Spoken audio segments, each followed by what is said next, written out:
Selamat pagi anak-anak ibu kelas 8. Apa kabar semuanya?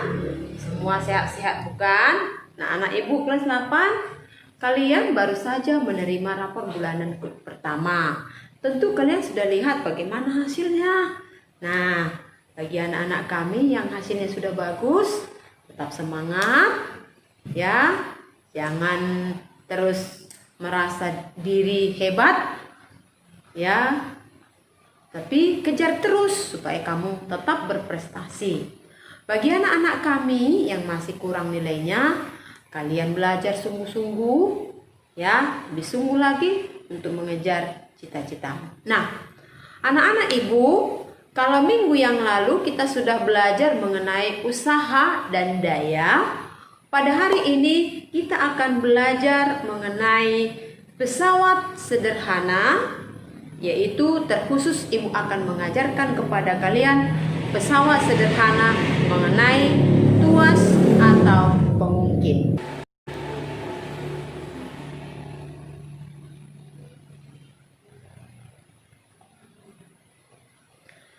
Tuas atau pengungkit.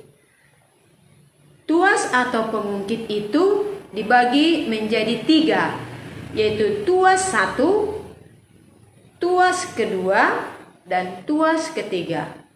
Untuk tuas pertama itu, kita akan melihat tuas pertama itu titik tumpunya di depan, sedangkan titik tumpunya di tengah, sedangkan beban dan kuasa ada di kiri dan kanannya. Nah, di sini kuasa dan bebannya ada di pinggir pada tuas pertama. Nah, contoh-contoh alat yang menjadi tuas pertama adalah yaitu jungkak-jungkit, tang, gunting, dan lain-lain. Nah, untuk tuas yang kedua, ini coba kamu perhatikan gambarnya ya. Pada tuas yang kedua ini adalah bebannya itu di tengah-tengah, titik tumpunya di pinggir.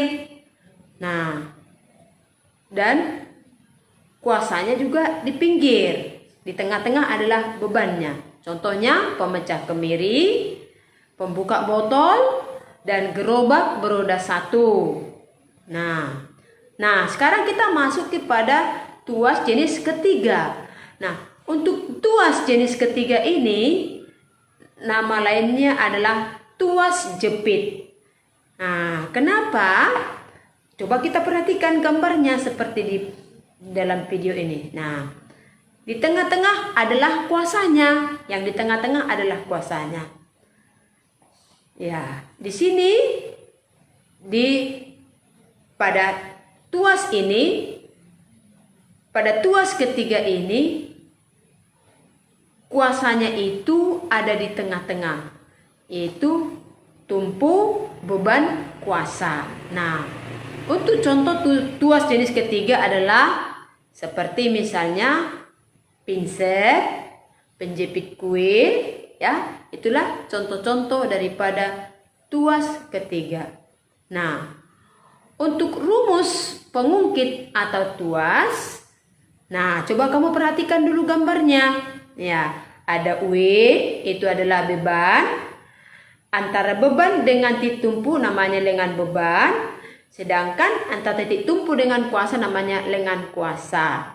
Nah, rumusnya itu nanti akan kita lihat lengan beban, ada lengan kuasa. Ya. Jadi di sini disebut gaya atau kuasa, itu adalah satuannya adalah Newton, ya. Untuk rumusnya adalah W per F sama dengan LK per LB. Nah, untuk mencari Km atau keuntungan mekanisnya, kita pakai rumus ini. Apa rumusnya? Coba perhatikan. Rumusnya adalah W per F sama dengan LK per LB. Ya, lengan kuasa dibagi dengan lengan beban. Nah, selanjutnya kita akan belajar mengenai bidang miring. Nah, pada bidang miring ini, banyak ini digunakan untuk mempermudah pekerjaan atau mempermudah cara kerja. Contoh, jalan di pegunungan yang berkelok-kelok itu adalah contoh daripada bidang miring. Kemudian apalagi tangga yang berputar, termasuk itu bidang miring. Pisau, kampak, termasuk contoh-contoh daripada bidang miring. Nah, dalam kehidupan sehari-hari, contoh bidang miring ini misalnya itu bidang miring itu kita lihat pada misalnya mobil truk untuk menurunkan bahan atau menaikkan, itu biasanya dikasih papan. Nah, jadi panjang bidang miringnya disebut dengan S, tinggi bidang miringnya disebut itu dengan H, sedangkan bebannya adalah W. Untuk rumusnya adalah W per F sama dengan S per H. Ya, W per F sama dengan S per H. Itulah rumus untuk menghitung bidang miring. Sekali lagi rumusnya adalah W per F sama dengan H per S. Ya, W adalah bebannya, H-nya adalah tinggi, S-nya adalah panjang bidang miring. Ya, untuk mencari keuntungan mekanisnya kita cari dengan dua cara, bisa dengan W per F, bisa juga dengan cara S per H atau panjang bidang miring dibagi dengan tinggi bidang miring. Ya, ini cara untuk menghitung keuntungan mekanis pada bidang miring. Nah, anak-anak ibu, itulah pelajaran kita pada pagi hari ini. Silahkan kalian catat dalam buku catatan kalian contoh-contoh dan gambarnya supaya kita lebih memahami, dan minggu depan dalam pertemuan berikut kita akan latihan soal-soal tuas ini dan bidang miring. Sekian dan terima kasih. Selamat siang. Sekarang saya nyala.